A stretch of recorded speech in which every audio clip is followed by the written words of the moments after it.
দাজ্জালের ফিতনা থেকে বাঁচার উপায় কি?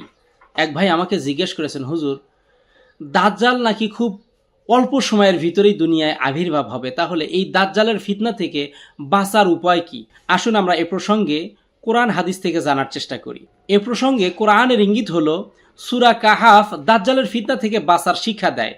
হাদিসে রাসূলুল্লাহ সাল্লাল্লাহু আলাইহি ওয়াসাল্লাম উল্লেখ করেছেন, মান হাফিজা আশারা আয়াতিন মিন আউয়ালি সূরাতিল কাহফি উসিমা মিন দাজ্জাল আও কামা ক্বালা রাসূলুল্লাহ সাল্লাল্লাহু আলাইহি ওয়াসাল্লাম।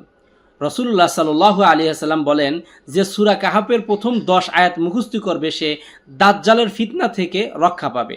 এটা সহিহ মুসলিম হাদিস নাম্বার 809 থেকে কোট করেছি। অপর এক হাদিসের ভিতরে রাসূলুল্লাহ সাল্লাল্লাহু আলাইহি ওয়াসাল্লাম আমাদেরকে শিক্ষা দিয়েছেন, আল্লাহুম্মা ইন্নী আউযু বিকা মিন ফিতনাতিল মাসিহিদ দাজ্জাল।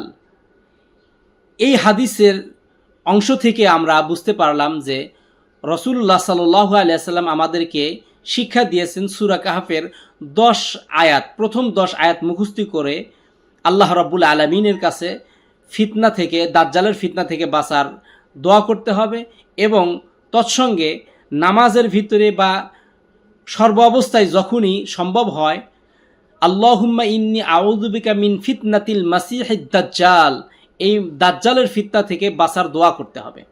আপনাদের মূল কথা যেটা বলতে চাই, দাজ্জালের ফিতনা থেকে বাঁচার প্রথম শক্তিশালী উপায় হলো ঈমান ও আমলের উপর ভরসা করা।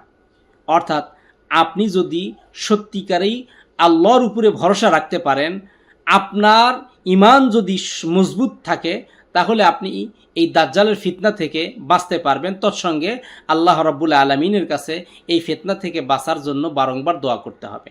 আল্লাহ রাব্বুল আলামিন আমাদের সকলকেই এই ফিতনা থেকে, এই দাজ্জালের ফিতনা থেকে বাঁচার তৌফিক দান করেন। আমিন।